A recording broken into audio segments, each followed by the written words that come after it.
Assalamualaikum warahmatullahi wabarakatuh. Ketemu lagi dengan saya, Handono Fatkurahman, NES MKep SPKep MB, yang mana hari ini kita akan menjelaskan atau memberikan materi terkait dengan aspek spiritual dalam perawatan paliatif.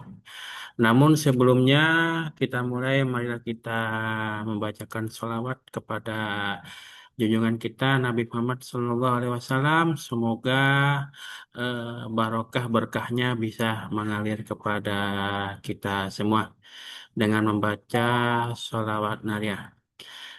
Bismillahirrahmanirrahim. Allahumma sholli sholatan kamilatan wa sallim salaman taman ala sayyidina Muhammadinilladzi tanhalu bihil uqadu wa tamfariju bihil kurabu wa tubdo bihil hawa iju watunalu birawa ibu wa husnul hawatimin wa yustasqa wa mamu biwajihil karim wa ala alihi wasabihi fi kulli lamha wa nafasin bi'adadi kulli ma'lumillah birahmatika ya arhamar rahimin. Kita hari ini akan membahas mengenai aspek spiritual dalam perawatan paliatif. Aspek spiritual ini adalah bagian dari keperawatan, di mana keperawatan itu adalah merawat aspek bio, psiko, sosio, dan spiritual. Spiritual, seperti yang kita tahu, itu berada pada yang terakhir. Namun, walaupun yang terakhir ini adalah merupakan yang utama, yang paling penting dalam perawatan paliatif. Karena spiritual itu adalah yang mendekatkan kita kepada Yang Maha Kuasa, karena spiritual kita membuat kita menjadi semangat, tidak berputus asa, karena spiritual lah kita bisa berpasrah diri kepada Yang Maha Pencipta. Seperti yang kita tahu bersama bahwa pasien paliatif menghadapi yang namanya adalah penyakit kronis. Penyakit kronis itu adalah penyakit yang terus-menerus tidak akan sembuh, bahkan bisa menyebabkan sebuah kematian. Karena menyebabkan sebuah kematian, maka akan muncul yang namanya sebuah ketakutan bagi pasien. Jadi pasien itu akan merasa takut akan kematian. Nah, selain itu juga yang perlu kita perhatikan kepada pasien itu tidak hanya masalah fisik, tapi juga masalah psikologis pasien kita juga harus perhatikan. Kita harus rawat. Psikologis pasien itu kita harus melakukan perawatan secara psikologis. Dengan selalu mendukung pasien, dengan selalu memberikan semangat kepada pasien. Sosial, sosial ini juga kita harus perhatikan juga. Kita harus menyampaikan kepada keluarga, baik keluarga terdekat, anak-anaknya, saudara-saudaranya, untuk menguatkan. Kalau kalau dengan adanya sosial ini menguat, maka semangat pasien untuk sembuh, pasien itu akan termotivasi oleh dukungan sosial. Nah, ini, tapi kalau yang terjadi misalkan psikologis itu artinya tidak ada dukungan dari keluarga, tidak ada dukungan dari rekan-rekannya, merasa menyendiri. Nah, ini yang menjadi sebuah permasalahan pada pasien dengan paliatif. Spiritual juga sama. Spiritual bagaimana? Nah, ini harus kita kencengkan ini spiritual pasien ini. Ya, kita harus menguatkan spiritual pasien. Jangan sampai spiritual itu menjadi masalah tersendiri. Sudah terkena masalah pada aspek psikologis, masalah tidak punya dukungan dari keluarga, dan dia tidak memiliki spiritual yang bagus. Nah, itu akan menjadi sebuah masalah pada pasien paliatif. Dan itu tidak boleh terjadi. Karena pada intinya pada pasien paliatif itu harus memiliki motivasi. Motivasinya itu harus kuat, harus besar. Seperti itu. Nah, spiritual. Spiritual itu apa? Yang jelas spiritual itu adalah sebuah keyakinan kepada Tuhan, ya. Keyakinan kepada Tuhan, bahwa Tuhan itu ada, bahwa Tuhan itu ada, bahwa Tuhan akan membantu kita. Nah, seperti itu. Nah, oleh karena itu, keyakinan terhadap Tuhan itu harus kita tanamkan kepada pasien kita. Kalau misalkan dengan agama Islam, ya dengan keyakinan Tuhan siapa? Allah Subhanahu wa Ta'ala. Kalau dengan agama lain, ya kita sesuaikan sesuai dengan agamanya. Nah, spiritual itu adalah harapan dan tujuan hidup. Ini ada harapan dan tujuan hidup. Artinya apa? Dengan adanya kita spiritual, kita menguatkan spiritual kita, maka kita akan menguatkan harapan, tujuan hidup. Nah, tujuan hidup siapa? Ya, tujuan hidup dari pasien, harapan pasien. Nah, spiritual ini juga mengandung pada makna hidup. Makna hidup ini artinya hidup kita itu untuk apa? Seperti itu. Apakah tugas kita hidup ini sudah selesai semua? Nah, ini makna hidup. Namun, spiritual ini juga ada mendefinisikan tidak selalu berpatok kepada agama, tetapi bisa kepada nilai hidup ataupun makna keberadaannya. Nilai hidup pasien itu seperti apa ya kita perlu kaji dan perlu kita kuatkan dan juga begitu dengan makna keberadaan pasien. Makna keberadaan pasien itu seperti apa? Nah, ini kita perlu harus kuatkan di sini. Nilai spiritual spiritual kita nilai atau menguatkan spiritual daripada pasien kita. Nah, apakah penting aspek spiritual yang kita bahas hari ini? Sangat penting sekali aspek spiritual yang kita bahas hari ini. Kenapa sangat penting? Karena apa? Karena nilai spiritual ini akan memberikan sebuah ketenangan batin, ketenangan hati yang akan kita dapatkan kalau memberikan ketenangan spiritual ini. Yang kedua, nah, kalau spiritualnya bagus nih, pasien kita bagus spiritualnya ini, maka kecemasan, ketakutan itu akan berkurang, ya, kecemas bertahun-tahun itu akan berkurang. Nah, istilahnya berpasrah diri atau berserah diri, ya. Pasien, perawat, keluarga ini sudah memberikan yang optimal. Pasien dengan motivasi untuk sembuhnya, perawat dengan optimal perawatannya, tenaga medis yang lain dengan perawatan tenaga medis lainnya ini sudah optimal. Nah, kalau sudah optimal semuanya bagaimana? Ya kita harus pasrahkan itu semua. Kita harus pasrah, tinggal yang Maha Kuasa yang kita semua pasrahkan kepada yang Maha Kuasa. Jangan sampai adanya cemas itu menyebabkan proses kesembuhan atau berjalan tidak lancar. Adanya ketakutan, terhambatnya proses kesembuhan pasien. Yang kedua, yang selanjutnya, yang ketiga adalah mengapa sangat penting? Karena membantu pasien, ya. Spiritual itu membantu pasien akan terima kondisinya. Kondisi pasien itu seperti apa?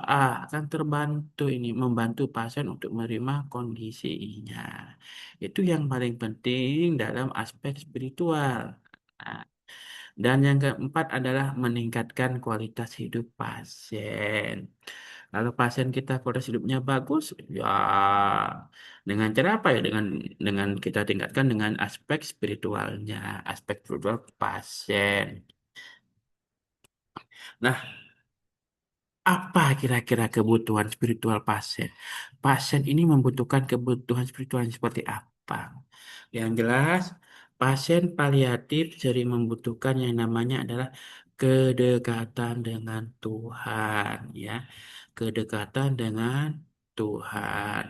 Kita misalkan pasien itu dirawat di rumah sakit ataupun dirawat inap di klinik, di puskesmas, nah, kita bagaimana caranya? Kita bisa memanggil ustadz, kita panggil ustadz, atau kita panggil tokoh agama untuk menemani pasien untuk membantu berdoa.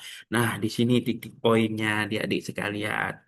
Adik-adik sekalian, di mana kita adalah berada pada lulusan pesantren ya, menjadi sebuah tanggung jawab dari pesantren mendampingi pasien dengan mendekatkan diri pasien kepada Tuhan. Nah, ini adik-adik. Jadi kalau adik-adik punya ilmu agama yang bagus, ya sudah dibekali di pondok pesantren kita Nurul Jadid. Nah, kita sudah tidak ada lagi, apa namanya, kita tidak perlu lagi memanggil ustadz ya. Perawat di situ, perawat Universitas Nurul bisa mendampingi. Nah, mendampingi bagaimana? Ya, mendampingi. Kita bisa mendampingi memberikan dakwah ataupun kita bisa memberikan amalan-amalan kepada pasien kita. Kita juga bisa berdoa bersama, mengajak berdoa bersama pasien dan keluarganya. Nah, seperti itu. Nah, ini nilai positif ini. Kalau misalnya ada misalkan ada lulusan Nurul Jadid bisa seperti itu, bisa memberikan asuhan spiritual, memberikan pendekatan kepada pasien dengan spiritual. Nah, ini ada poin sendiri itu. Nah, ini nilai poin, value kita, value daripada lulusan Universitas Nurul Jadid. Nah, pasien sering membutuhkan pengampunan. Artinya kalau pengampunan itu membantu pasien atau bersama-sama dengan pasien berdoa ya, berdoa kepada yang di atas, kepada Allah Subhanahu wa taala bahwa semua segala dosa pasien, dosa keluarga pasien itu diampuni. Seperti itu. Doanya bagaimana juga selain berdoa kita juga bisa membantu pasien untuk melakukan ibadah sholat 5 waktu. Ibadah sholat 5 waktu kita bantu pasien kita ya. Kenapa? Karena pengampunan. Karena seperti yang kita tahu bersama, kalau pasien tidak bisa berdiri, pasien duduk untuk melakukan sholat. Tidak bisa duduk, pasien tidur. Nah, jadi ada apa namanya? Ada step-stepnya ataupun ada tata caranya bagi pasien supaya tidak bisa meninggalkan kewajibannya. Ini. Nah, kalau itu bisa adik-adik lakukan nantinya ketika luar luar biasa ini. Alumni Universitas Nurjadid yang sangat luar biasa sekali. Kita bisa bantu pasien seperti itu. Nah, harapan. Nah, harapan bagaimana? Nah, pasien pasti akan membutuhkan harapan. Tapi seperti yang kita belajar di awal, kita jangan memberikan harapan yang terlalu berlebih atau bisa memberikan harapan palsu, bisa memberikan PHP, harapan palsu kepada pasien. Ini jangan kita berikan harapan palsu ya. Kita harus menyampaikan atau memberikan komunikasi kepada pasien terkait dengan kondisi keadaan pasien saat ini dan bersama-sama dengan pasien perawat juga berjuang ataupun berusaha dengan bidangnya, tenaga medis lagi lain berusaha dengan bidangnya, dan juga selain itu juga pasien juga berusaha untuk bisa memberikan motivasi untuk semangat. Nah, kalau 3 poin ini kata semua berusaha, nah ini pasti akan ada harapan. Walaupun harapan itu kecil, tapi kita tetap berjuang atau untuk berjuang untuk mendapatkan harapan itu. Makna hidup. Nah, ini makna hidup pasien. Kita harus memberikan namanya makna hidup. Selama ini pasien makna hidupnya seperti apa? Nah, ini. Yang ketiga, itu adalah kita harus mempersiapkan pasien dalam menghadapi kematian. Karena kalau pasien tidak siap menghadapi kematian, nah ini motivasinya turun. Ini kita siapkan benar-benar ini pasien ini untuk menghadapi sebuah kematian dengan aspek spiritual yang harus kita jaga. Seperti itu. Oke, kita next. Nah, ini masalah spiritual yang mungkin muncul ya. Mungkin muncul, ini bukan hanya mungkin pasti muncul ini, pasti muncul pada pasien-pasien paliatif yang apa namanya, yang spiritualnya itu kurang bagus. Nah, ini masalahnya pasti muncul. Yang pertama apa? Takut mati. Nah, ini kalau sudah takut mati, ya kita harus memberikan semangat kepada pasien, motivasi yang bagus kepada pasien. Jangan sampai pasien itu takut mati. Yang kedua, putus asa. Nah, ini yang susah ini kalau putus asa. Putus asa, jangan sampai pasien kita putus asa. Kalau putus asa, maka semangat hidup pasien tidak ada atau berkurang. Kita harus memberikan motivasi, kata-kata positif kepada pasien. Ya, kata-kata positif kita ketika kita ketemu pasiennya kita harus tersenyum, ya, tersenyum, senyum, sapa, kemudian salam. Kenapa? Wah, itu positif itu untuk pasien. Kalau kita tersenyum, nah, siapa yang tidak senang melihat orang yang tersenyum? Jangankan pasien yang paliatif, pasien yang sehat atau kita-kita saja melihat adik-adik tersenyum, melihat dosen-dosen tersenyum, itu pasti akan senang dibandingkan dengan ketika kita melihat orang yang sinis, ya, orang yang cemberut. Nah, itu suasananya itu akan berbeda. Nah, inilah yang kita harus kita berikan. Senyuman terbaik apa yang kita miliki, kita berikan senyuman itu kepada pasien. Ya, senyum salam kita. Salam, assalamualaikum Bapak, selamat pagi Bapak. Nah, salam itu assalamualaikum artinya memberikan sebuah rahmat kepada kita semua. Kita salam kepada pasien, kita sapa pasiennya, ya. Bapak, nah, ya, kalau pasien dengan rawat inap kita bisa bisa konfirmasi dengan memegang tangannya Bapak, dengan misalkan dengan Bapak Han, ya. Nah, ini kita konfirmasi di situ. Salam, sapa, dan senyum. Masalah yang mungkin saja adalah kehilangan makna hidup. Kalau kehilangan makna hidup itu artinya pasien itu sudah putus asa di situ, sama saja putus asa. Kenapa kita untuk hidup ini? Nah, jangan sampai makna hidup kita tetap harus pelihara, kita harus tetap jaga pada pasien kita. Yang keempat adalah konflik batin. Ya, batin, konflik batin. Jangan sampai konflik batin itu menjadi sebuah masalah pada pasien kita, ya, konflik batin. Nah, pertanyaannya yang selanjutnya adalah pertanyaan, kenapa saya? Kenapa saya itu pasti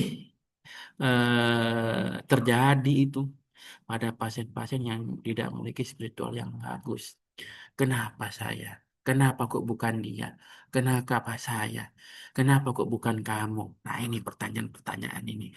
Pertanyaan-pertanyaan ini jawabannya apa? Kita harus menguatkan, ya. Artinya bagaimana? Kenapa kalau ada yang bertanya kenapa saya? Artinya adalah pasien kita kita bisa menjawabkan kenapa saya? Karena pasien karena tidak ada yang kuat menghadapi cobaan ini selain Bapak. Ya. Ini ada nilai positif seperti itu. Kita tetap memberikan jawaban-jawaban positif. Salah satu jawabannya seperti itu. Kenapa saya? Karena Bapak adalah orang-orang yang terpilih. Nah, ini. Mungkin kalau terjadi pada orang lain, tidak mungkin sekuat Bapak hari ini. Nah, itulah jawaban-jawaban positif. Jawaban-jawaban yang meningkatkan motivasi kepada pasien. Apa tujuan dari spiritual care? Tujuan spiritual care yang pertama adalah memberikan sebuah ketenangan kepada pasien. Pasien kita harus tenang, jangan sampai pasien kita cemas. Ketenangan itu adalah kunci pada pasien dengan palliative care, ya. Ketenangan, jangan sampai pasien kita itu cemas, jangan sampai pasien kita itu memberontak ataupun tidak tenang.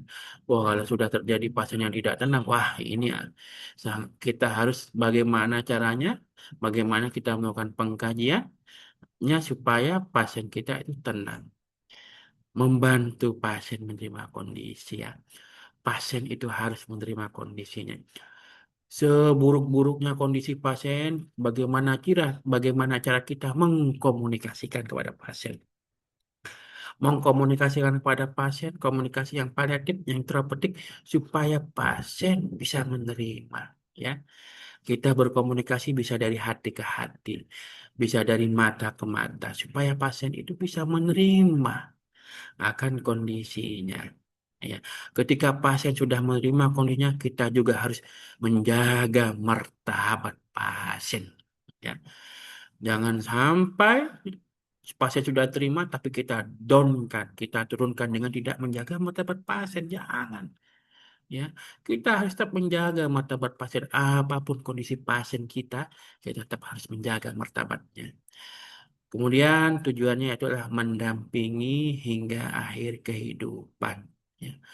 Perawat itu harus mendampingi hingga hari akhir kehidupan. Dan kalau bisa dan kalau bisa kita bisa berikan kepada pasien pilihan ya. Akhirnya akhir kehidupannya apakah mau dilanjutkan dengan perawatan di sini ataupun bisa dilanjutkan di rumah seperti itu. Artinya pilihan-pilihan itu juga harus berdasarkan kepada pilihan medis yang bagus, sesuai dengan pilihan medis dan juga sesuai dengan pilihan budaya pasien seperti itu.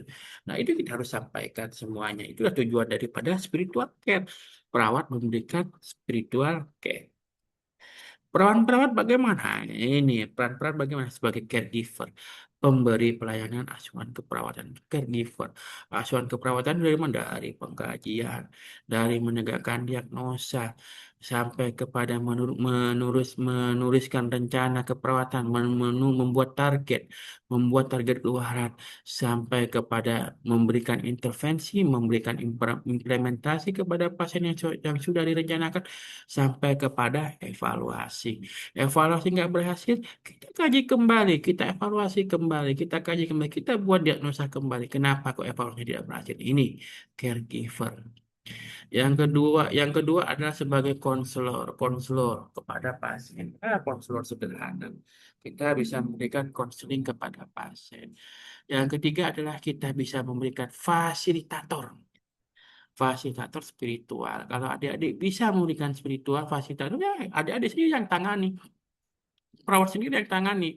Tapi kalau misalkan agamanya berbeda, misalkan pasien kita beragama non-muslim, kita juga harus memanggil misalkan tokoh agama, pendeta ataupun pastor menemani pasien kita. Jangan sampai pasien kita non-muslim, kita Islam, kita memberikan spiritual kepada mereka. Kalau seperti itu ya nggak nyambungnya. Nah, kita yang peran perannya lah mendampingi pasien dan keluarga. Kita harus mendampingi pasien dan keluarganya seperti itu. Intervensi bagaimana? Intervensi spiritual bagaimana? Kita bisa mendengarkan secara empati. Setiap keluh kesah pasien kita harus dengarkan.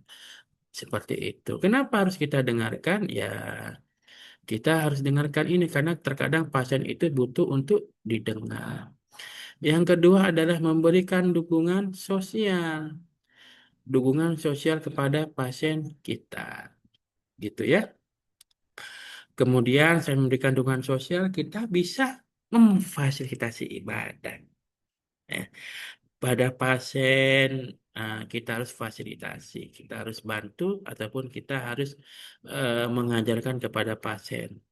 Apalagi alumni-alumni teknologi jadi sudah tahu ya fikih medisnya ya, bagaimana pada pasien yang kurang mampu. Yang selanjutnya adalah menghadirkan tokoh agama di sini. Nah, bisa kita menutup agama, kemudian mendampingi saat akhir hayat seperti itu. Pendekatan spiritual kita harus berikan secara individu sesuai dengan keyakinan pasien. Terus dari keyakinan pasien kita berikan sesuai dengan sifatnya holistik, kemudian tidak memaksakan keyakinan dan menghormati budaya. Pendekatan spiritual ini harus holistik ya. Psikologi, sosial, spiritual kita harus jaga. Kemudian jangan sampai kita memaksakan keyakinan, nggak bagus itu. Ya, jangan sampai kita memaksakan keyakinan. Kalau dalam Islam itu adalah agamamu, agamaku, agamaku. Seperti itu. Menghormati budaya. Kita tetap harus menghormati budaya pasien. Ya, budaya pasien. Kalau sebagai perawat, kita harus hormati. Bagaimana pendekatan individu dalam spiritual care? Pendekatannya itu bisa dengan diberikan dengan sesuai dengan keyakinan pasien, nilai pasien, dan kebutuhan yang unik dalam setiap pasien. Setiap pasien itu memiliki agama yang berbeda, cara memahami sakit dan kematian yang berbeda, kebutuhan spiritual yang berbeda. Ini jadi pasien A, pasien B, pasien C, pasien D itu berbeda. Jadi intervensinya jangan disamaratakan. Kenapa? Karena kebutuhannya berbeda masing-masing pasien seperti itu. Kebutuhan spiritualnya berbeda. Jangan misalkan pasien A dengan pasien B, agamanya berbeda. Pasti berbeda juga kebutuhan agamanya, ya. Begitu juga dengan cara memahami sakit dan kematian itu juga pasti berbeda setiap pasien. Jadi kita harus memberikan intervensi yang sesuai dengan kebutuhan pasien kita.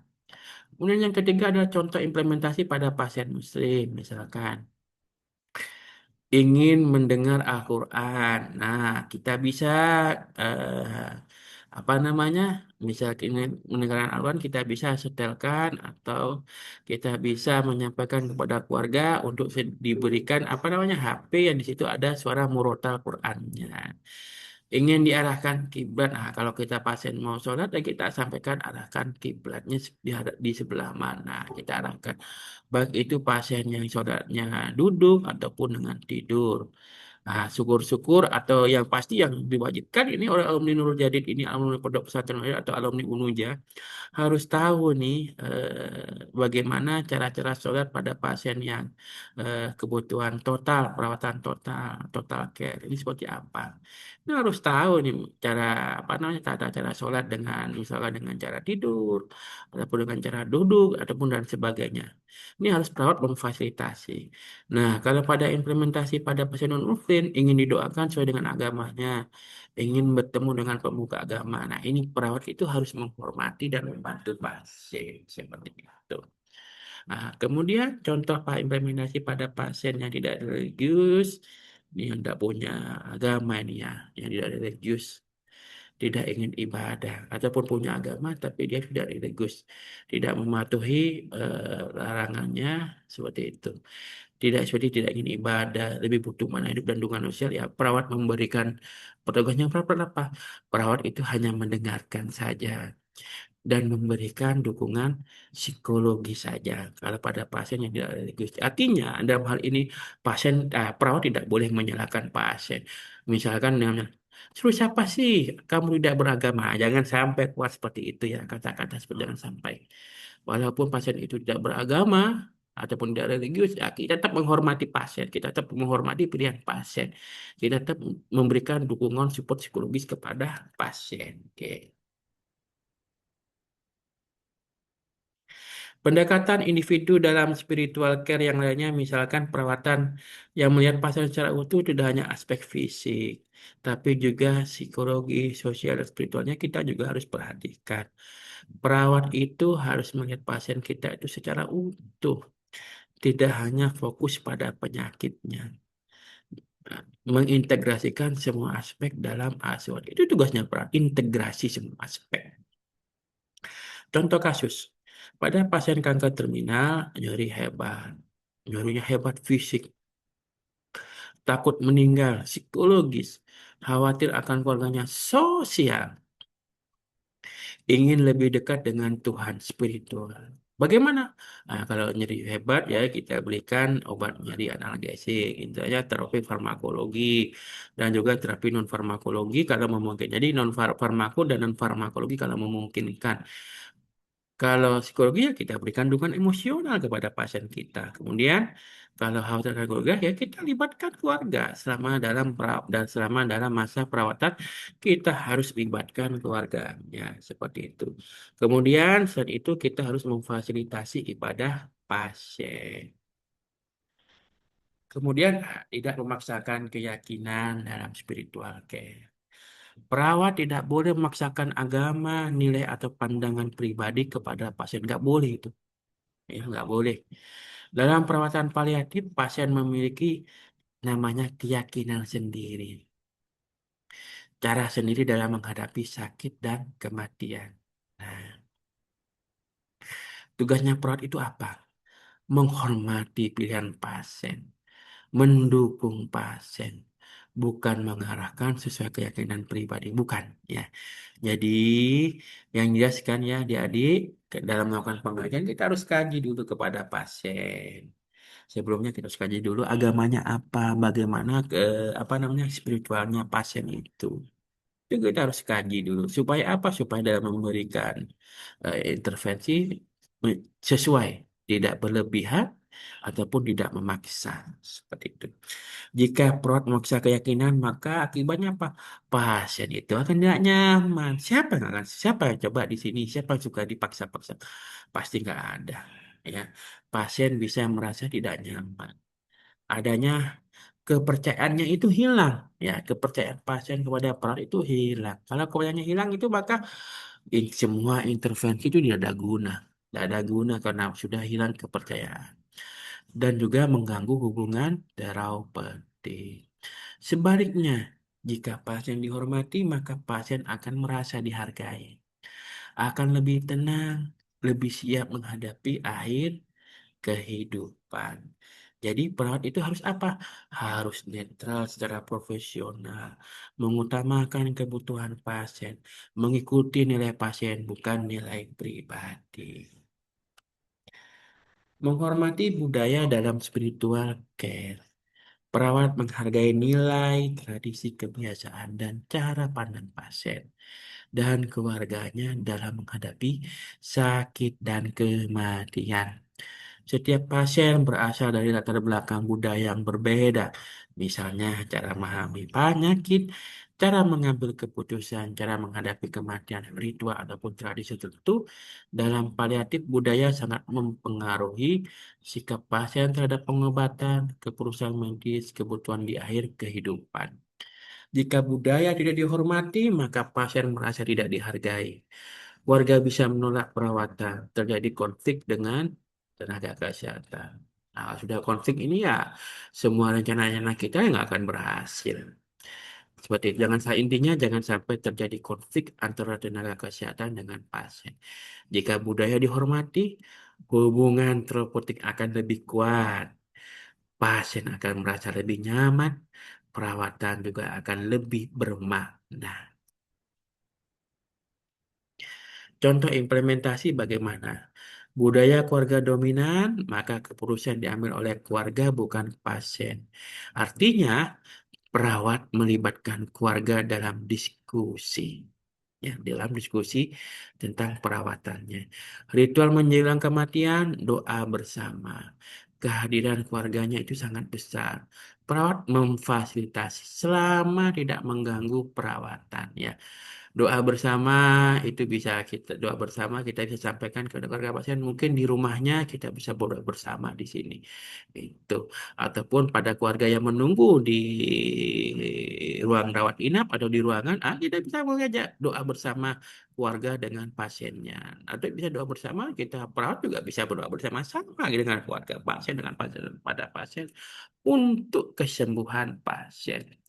Nah, cara menyampaikan informasi ada budaya yang tidak ingin disampaikan langsung kepada pasien. Jadi, ada budaya nih, bagaimana cara menghadapi budaya yang tidak ingin apa kondisi pasiennya itu disampaikan langsung kepada pasien. Maka, tugasnya perawat ini adalah menyesuaikan komunikasinya dengan nilai yang budaya yang ada di setempat. Budaya orang Jawa berbeda dengan budaya orang Batak, berbeda dengan budaya Papua. Nah, itu kita harus sesuaikan benar-benar komunikasinya, komunikasi budaya. Berdasarkan pada budaya dan keyakinan untuk spiritual care. Dukungan keluarga bagaimana? Dukungan keluarga, keluarga sebagai support system utama, perlu edukasi dan pendampingan mengurangi beban psikologis keluarga. Ini dukungan keluarga yang dibutuhkan oleh pasien. Dengan adanya dukungan keluarga, maka akan mengurangi beban psikologis pasien. Sebab keluarga ini adalah sebagai support system utama pasien. Nah, dengan dukungan keluarga itu dibutuhkan perawat itu harus memberikan edukasi dan pendampingan kepada keluarga dan juga kepada pasien. Kalau kepada keluarga kita memberikan edukasi untuk misalnya keluarga untuk menemani pasien, memberikan informasi-informasi yang positif, menceritakan sesuatu yang informasi yang positif-positif seperti itu kepada pasien. tantangan dalam spiritual care itu tantangannya adalah kalau keyakinannya berbeda itu pasti ada tantangan. Pemahaman perawat yang kurang itu tantangan. Waktu terbatas itu adalah tantangan. Komunikasi yang kurang efektif, nah itu juga tantangan sendiri. Kalau komunikasi ini harus dipelajari. Jadi mumpung mahasiswa, adik mahasiswa, kita bagi belajar bagaimana berkomunikasi dengan yang baik. Ya. Komunikasi itu bisa dengan komunikasi verbal, bisa berkomunikasi dengan melalui tulisan. Ini spirit komunikasi yang efektif. Nah, ini tantangannya. Kemudian lanjutnya adalah integrasi. Bagaimana kita mengintegrasikan teori human caring dengan aspek spiritual. Human caringnya Watson ini ya. Menekankan caring atau transpersonal hubungan mendalam perawat pasien. Spiritualitas muncul dari kehadiran, present, dan empati. Aplikasi bagaimana? Duduk dan hadir bersama pasien tanpa menghakimi. Mendengarkan pasien, mendengarkan makna hidup pasien, mendengarkan ketakutan pasien, mendengarkan harapan pasien, mendengarkan secara aktif, dan juga mendampingi saat akhir hayat pasien. Nah, integrasi teori adaptasinya Roy, Sister Kalista Roy ya, dengan aspek spiritual bagaimana? Pasien paliatif itu pasti dia itu mengalami yang namanya krisis. Sehingga apa? Sehingga dia itu perlu adaptasi. Spiritualitas adalah mekanisme coping utama untuk adaptasi. Aplikasinya bagaimana? Membantu pasien untuk menerima penyakitnya, membantu pasien untuk menerima akan kematian di aplikasinya, mendukung proses menerima accepting ya, dan meaning making, membuat sebuah keputusan. Spiritual care membantu adaptasi terhadap akhir kehidupan. Nah, intinya namanya integrasi teori adaptasi Roy dengan aspek spiritual.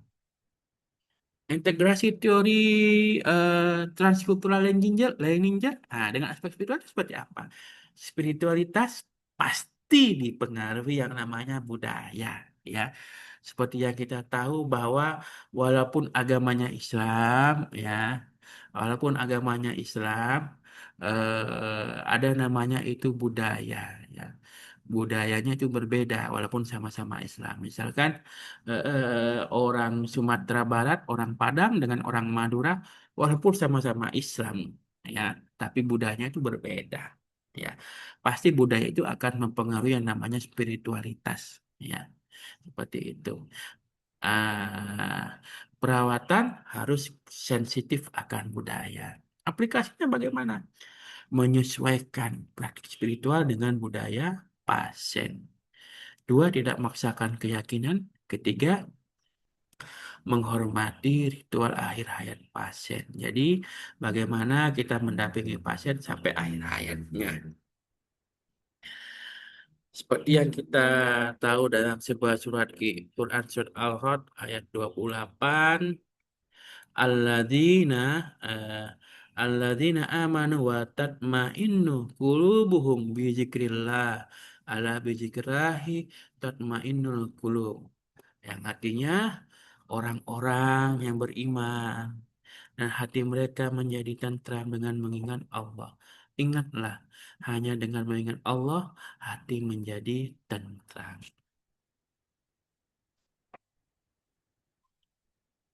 eh ada sedikit pantun, scroll IG sambil rebahan. Lihat reel sampai lupa waktu. Spiritual care itu bukan tambahan, tapi bikin hati pasien jadi lebih teduh. Ya, ngakunes jangan cuma gaya, harus hadir saat pasien lemah. Spiritual care itu penuh makna, menemani sampai akhir dengan cinta. Nah, hidup cepat kayak scroll timeline. Kadang lupa tujuan sebenarnya apa. Spiritual care bukan hanya sekedar guideline, tapi cara kita memanusiakan manusia sampai akhir masa. Ya, itulah hari ini terkait dengan spiritual care. Namun sebelum berakhir, alangkah baiknya kita membaca sholawat syifa, sholat watibil kulub, supaya apa? Supaya keberkahan kita selalu menyampaikan sholawat-sholawat kepada Allah Subhanahu Wa Taala, supaya hati kita, eh, supaya penyakit-penyakit hati ataupun fisik kita berkurang. Bismillahirrahmanirrahim. Allahumma sholli ala sayyidina Muhammadin tibbil kulubi wa dawaiha wa afiyati abadani wasifaiha wa nuril absori wadiyaiha wa ala alihi wa sahbihi wa sallim. Alhamdulillah, terima kasih. Wassalamualaikum warahmatullahi wabarakatuh.